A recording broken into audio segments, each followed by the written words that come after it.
Bonjour à tous, je m'appelle Jay Kaiser, éleveur de reptiles, fondateur et responsable du centre d'élevage Reptile Zoo. Mais assez parlé de moi, je suis surtout venu vous présenter cette superbe espèce de serpent, le python royal.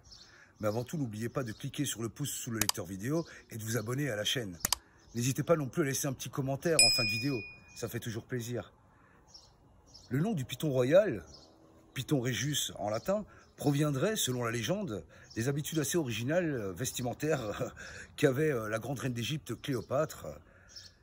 Selon la légende, toujours, elle aimait porter ses animaux autour de ses poignets, tels des bracelets, des bijoux qu'elle arborait avec fierté, nous dit la légende.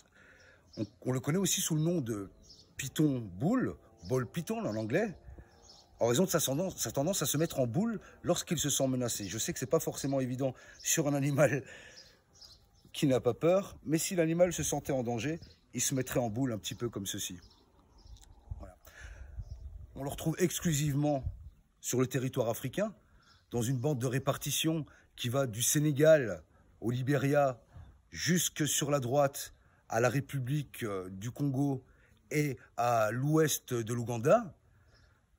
On le retrouve principalement au sol, dans les savanes, les prairies, les zones peu boisées.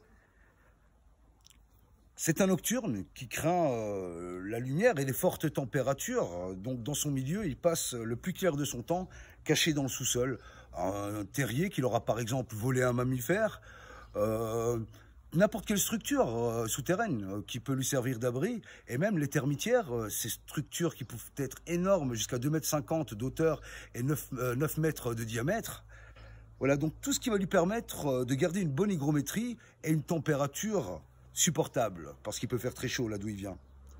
Donc c'est un serpent aglyphe, c'est un constricteur.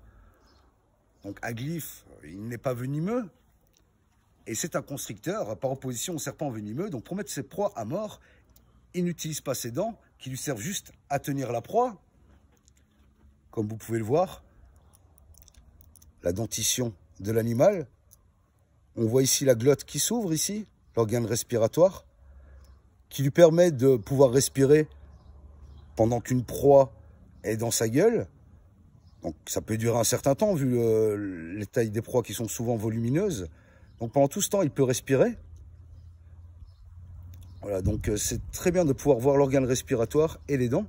Donc les dents qui ne sont bien sûr, comme je l'ai dit, pas reliées à une glande venimeuse qu'on appelle la glande du vernois, qu'ont certains serpents, qu'on appelle les venimeux, qui pour mettre à mort leur proie, eux, utilisent l'envenimation et donc terrassent leur proie de cette façon. Là, c'est un constricteur. Donc la constriction, c'est quoi? L'animal va s'enrouler autour de sa proie et la serrer tellement fort que l'arrêt des fonctions vitales va se faire dans les quelques secondes qui suivent la prise. Voilà, c'est ce qu'on appelle les serpents constricteurs. Hein. Donc le python royal est un serpent constricteur. Là, ici, il s'agit d'une femelle. Mais on va regarder d'abord quelque chose ici, je ne sais pas si vous le voyez sur la caméra. Ces deux petites griffes, ici, et là, bien sûr, qui sont en fait les vestiges des pattes arrière. Parce que les serpents ne sont rien d'autre que l'évolution des lézards, de certains lézards plutôt, qui, parce qu'ils avaient adopté un mode de vie fouisseur, ont vu leur corps totalement se transformer, les pattes se réduire, le corps devenir tubulaire, jusqu'à totalement disparaître et n'exister que sous forme de vestiges chez les serpents les plus archaïques. Je vous ai montré la localité type, c'est-à-dire le python royal tel qu'il existe dans la nature à l'état sauvage, mais il existe dans une multitude de variétés et de couleurs différentes, obtenues grâce à la sélection d'élevage depuis plusieurs décennies. Donc là, une mutation qui me tient particulièrement à cœur, c'est le super pastel. Une mutation qui n'est pas très récente, parce que déjà, lorsque j'étais jeune terrariophile, elle existait déjà. Il s'agit d'une mutation codominante. Ça importe peu. Hein. Ce qui compte vraiment, c'est la couleur de l'animal que je vais vous montrer, qui est vraiment totalement différente de ce qu'on peut trouver dans la nature. C'est le super black pastel. Alors attention, là, on parle vraiment d'un animal prodigieux.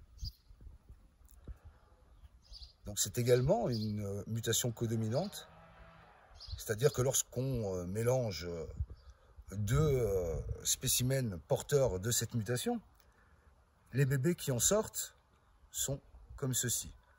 C'est-à-dire sans marquage, la couleur allant du noir au marron, parfois un peu hérissé.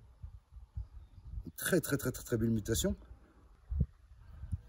Et je vais vous montrer parce que chez les serpents, ils n'ont pas un organe reproducteur, mais ils en ont deux.